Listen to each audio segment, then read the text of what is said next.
খাগৰাবাৰী অঞ্চলত কি দেখিছে স্যাৰ হয় আজি মই আমাৰ খেৰগাঁও সমষ্টিলৈ মই আহিছোঁ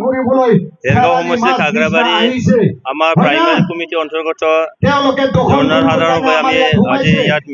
মিটিং পাতিছোঁ আৰু সেই মিটিঙত আমাৰ ৰাইজৰ যিখিনি সঁহাৰি আৰু এই সঁহাৰিয়ে আমি যেনেকৈ জানিছিলোঁ যে খাগৰাবাৰী সমষ্টি এইবাৰ UPPL দলক আমাৰ প্ৰাৰ্থী তেখেত অৱশ্যে বড়ো হেৰুৱাব পৰা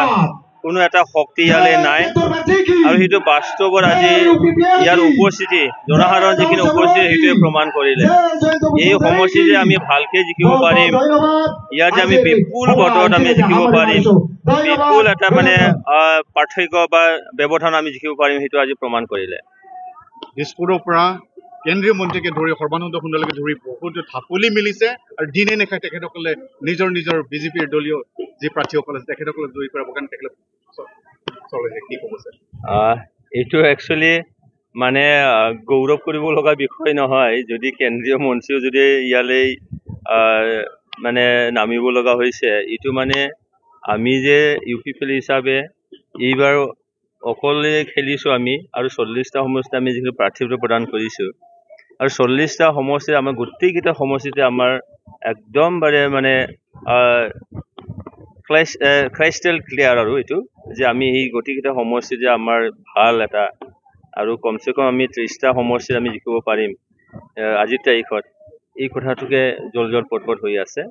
সেইকাৰণে আমাক ৰুধিব পৰা UPPLক ৰুধিব পৰা তেনে শক্তি আমি দেখা নাই আজি আমি শান্তিৰ কথা কৈ আছোঁ শান্তি স্থাপন কৰিছোঁ এতিয়া শান্তিটো চিৰযুগমীয়া কৰিব লাগে আগলৈ লৈ যাব লাগে প্ৰমোদ বড়ো ডাঙৰীয়া যেনেকৈ জাতি জনগোষ্ঠীৰ বিকাশৰ কাৰণে তেখেতসকলে ভাষা কলা সংস্কৃতি সংৰক্ষণৰ কাৰণে যিখিনি পদক্ষেপ লৈছে আৰু আমাৰ যুৱসকলক যেনেকৈ Super 50ৰ দ্বাৰা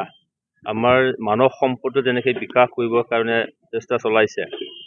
আৰু আমি প্ৰত্যেকটো জাতি জনগোষ্ঠী ইয়াত বসবাস কৰা 26টা জনগোষ্ঠীৰ যিখিনি সংগ্ৰহালয় আমি বনাব বিচাৰিছোঁ ইথিনোগ্ৰাফি আমি বনাম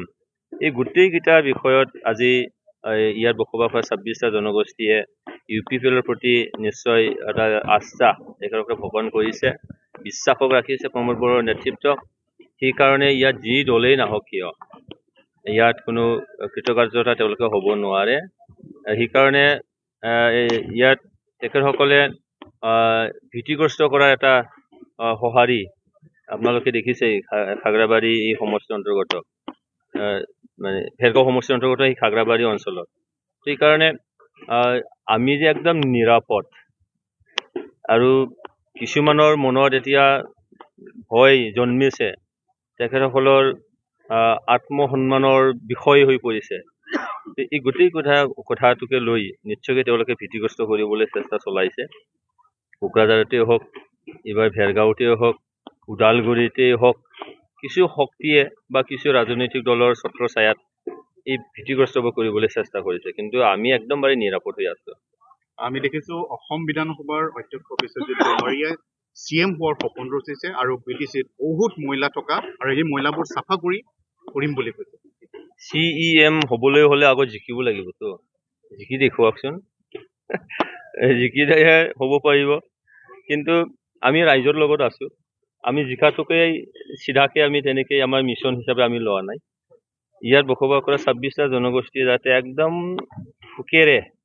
তেখেতসকলৰ কলা সংস্কৃতিক লৈ তেখেতসকলৰ ল'ৰা ছোৱালীক ভৱিষ্যত জীৱনক লৈ যাতে তেওঁলোকে কোনো চিন্তা কৰিবলগীয়া নহয় তাৰ কাৰণে আমি কাম কৰিছে আৰু এনেকৈ আমি কাম কৰি গৈ থাকিম সেইকাৰণে আজি UPPLৰ ওপৰত আমাৰ জনসাধাৰণৰ এটা আস্থা নিশ্চয় আছে তেখেতৰ বিশ্বাস এটা আছে এই তেখেতসকলৰ আমি সেৱা কৰিবলৈ আমি ওলাইছোঁ ভীতিগ্ৰস্ত কৰিবলৈ আমি ওলোৱা নাই সেৱা কৰি আমি তেখেতে কোৱাৰ নিচিনা BTCত মহিলা আছে নেকি মানে তেওঁ চাফা কৰিম বুলি কৈছে এইটো তেখেতেহে জানে এতিয়া যদি তেখেতে ক'ৰবাত যদি মহিলা দেখিছে সেই মহিলাটো মানে CM হ'লেহে মানে চাফা কৰিব পাৰে আৰু তেখেতে যোৱা মানে 17টা বছৰত হাগ্ৰামা মহিলা ডাঙৰীয়াৰ লগতেই আছিলে দেখোন তেতিয়া কি হৈছে হোৱা নাই যে আমিতো দেখিছোঁ এতিয়া আমাক মানে 2900 কোটি তাৰমানে মোৰ নিয়াৰ এবাউট ৩,০০০ কোটি টকাৰ যিখিনি পাহাৰৰ সম যিখিনি ঘোটালা কৰি গ'ল, যিখিনি ইয়াত মানে লাইবিলিটিছ হৈ গ'ল, সেইটো ক'ৰ পৰা হৈছিলে?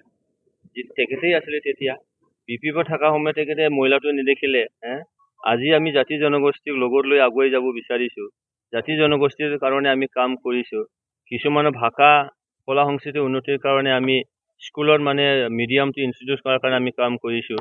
জাতি জনগোষ্ঠীৰ মানে তেখেতসকলৰ ভাষা কলা সংস্কৃতি সংৰক্ষণ কৰাৰ কাৰণে যে আমি প্ৰয়াস কৰিছো, সংগ্ৰহালয় বনাবৰ কাৰণে প্ৰয়াস কৰিছো, ইথিনোগ্ৰাফি অৰ্থাৎ ইতিহাস লিখিবলৈ আমি আজি সিদ্ধান্ত গ্ৰহণ কৰিছো। এই গোটেইকেইটা সিদ্ধান্ত আজি ৰাইজৰ এই ৩৫ লক্ষ জনসাধাৰণ ২৬টা জনগোষ্ঠীৰ মন চুই গৈছে আৰু সেইটোৱে তেওঁলোকৰ মূৰৰ সামৰণি। ইয়াৰ বাহিৰে আমাৰ তেখেত দৈমাৰী ডাঙৰীয়াও বিপৰীত নহয় নিশ্চয়কৈ। আৰু ক'ৰবাত এইটো হ'ব পাৰে নেকি য'ত মানে 125 এমেণ্ডমেণ্ট বিল সেইটো হ'লে যিটো অৰ্থনৈতিক পেকেজ সেইটো পোনপটীয়া হ'বৰ কাৰণে তেখেতসকলে যিহেতু ইয়াত বহুত উন্নয়নৰ মুখ দেখিছে, তেখেতে কিন্তু স্পীকাৰ হিচাপে থাকি যিখিনি দফাবোৰ ৰূপায়ণ কৰিবৰ কাৰণে বিচাৰ কৰিব লাগিছিলে কিন্তু সেইখিনি কৰা নাই। তেখেত মানে বিজ্ঞ এজন ৰাজনীতিবিদ। আমি বিচাৰো তেখেতে যিটো ষ্টেট লেভেলত গৈছে, ষ্টেট লেভেলতে তেখেতে বহুতখিনি কৰিব পাৰা স্কপ নিশ্চয়কৈ আছে। আৰু অসমৰ মানে এছেম্বলি অধ্যক্ষ হোৱা সন্মানীয় এটা পদ হয় আৰু সেই পদটো পাবৰ কাৰণে বা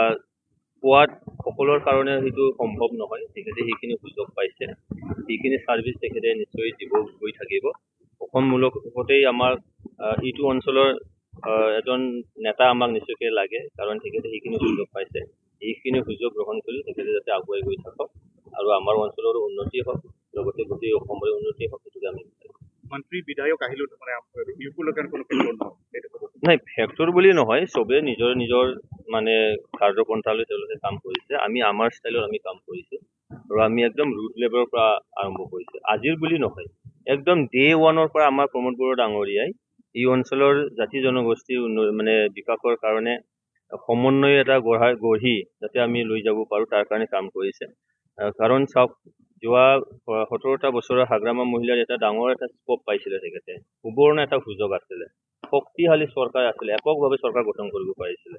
তেখেতে ভাল এটা পৰিৱেশৰ চৰকাৰটো চলাব পাৰিলেহেঁতেন, কিন্তু তেখেতৰ শাসন কালত